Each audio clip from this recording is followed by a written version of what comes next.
increasing your Capital One credit card limit is a relatively straightforward process. Today, I'll guide you through the steps to increase your Capital One credit card limit. Firstly, ensure to make payments on time. Avoid late payments and pay your credit card bills promptly. Secondly, use your card regularly. Avoid keeping your card idle, as regular usage can contribute to increasing your limit. Thirdly, stay within your credit limits. Avoid excessive spending, as it can lead to complications. By staying within your limits, you demonstrate responsible financial behavior. Fourthly, pay over the minimum amount. If possible, aim to pay more than the minimum required payment each month.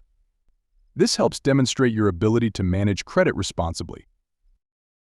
Additionally, avoid missed payments by keeping track of due dates. Missing payments can negatively impact your creditworthiness. Lastly, maintain good overall financial health.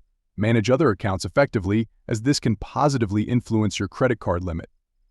By demonstrating responsible financial management across all accounts, you increase your chances of a credit limit increase.